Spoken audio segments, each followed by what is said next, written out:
घर बैठे बैठे। आदमी को छोड़ के किसी को इन चक्करों में पड़ने की जरूरत नहीं है।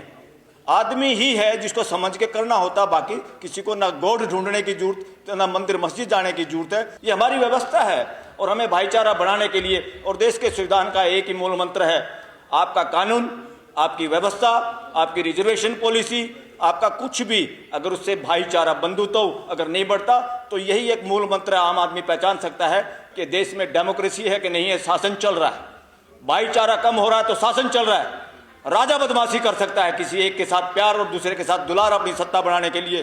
घर का बाप, घर का दादा अपने बच्चों के साथ, माँ बाप अपने बच्चों के साथ भेद कर ही नहीं सकता। वो व्यवस्था होती है, ये शासन व्यवस्था नहीं है। ये तानाशाही चल रही है देश के अंदर। वर्णवादी ग्रंथ, वर्णवादी कहानियां सिलेबसों से गायब होने चाहिए यूनिवर्सिटियों से। हरियाणा के लोगों ने तो ऐसी किताबों की आग बना ली और उससे तमाकू भर के हुक्का पी गए। तो ये करने की जरूरत है। जिस किताब में मानव में भेद बताया वो सारी किताबें अमानवीय है। ये बदमाशी के अड्डे हैं, लगातार आपको गुलाम बनाने के अड्डे हैं। ऐसे अड्डों से बचो और खुल के बोलने की जरूरत है, डरने की जरूरत नहीं है। कोई आस्था वास्ता का कोई केस इसमें नहीं चल सकता, क्योंकि 3 guarantee, public health, public order, public morality. Public morality क्या? जनता जब सारी की सारी उस बात को समझती है, जानती है सूरज इधर निकलता है और कोई कहे सूरज नहीं निकलता, धरती घूमती है, और मूर्खता इन्होंने की थी पादरी फादर लोगों ने, ठेकेदार थे जो ईसाई धर्म के, कि धरती नहीं घूमती, और गैलीलियो को सजा सुना दी, सजाए मौत।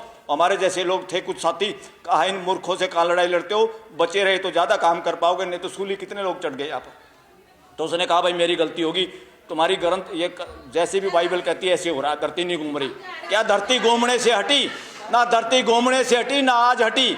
मगर उस फार्मूले को मानने से हमने कितने साइंटिफिक चीज़ें बनाई और कितनी तरक्की की।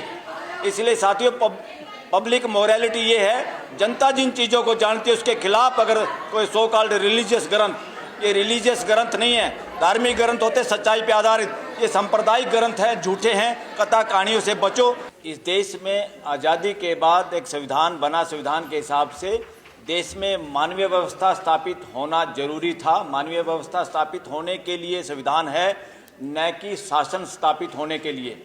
आज जो भी सरकारें चल रही हैं, जिस तरह का एटीट्यूड है वो एटीट्यूड व्यवस्था का नहीं है, शासन मानसिकता का है।